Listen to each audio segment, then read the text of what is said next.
Дали сте слушнале за долгата историја на вековни премрежија на црквата Света Богородица во Скопје?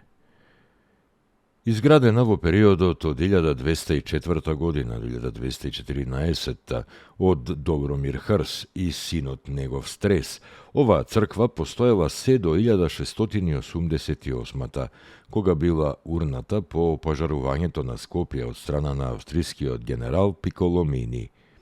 Неимарите и копаничарите почнале со возобновување на црквата по 10 години чекање одобрение од султанот. Новата црква е осветена во мај 1835 година. Просветителот Јордан Хаджи Константинов Джинот тука отворил училиште на македонски народен јазик.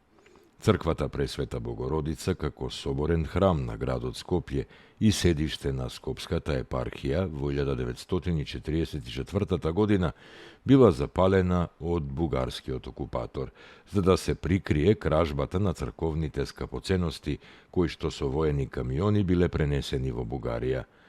По пожарот во 1944 црквата целосно била урната во земјотресот од 1963 Возобновена е во 2008 година.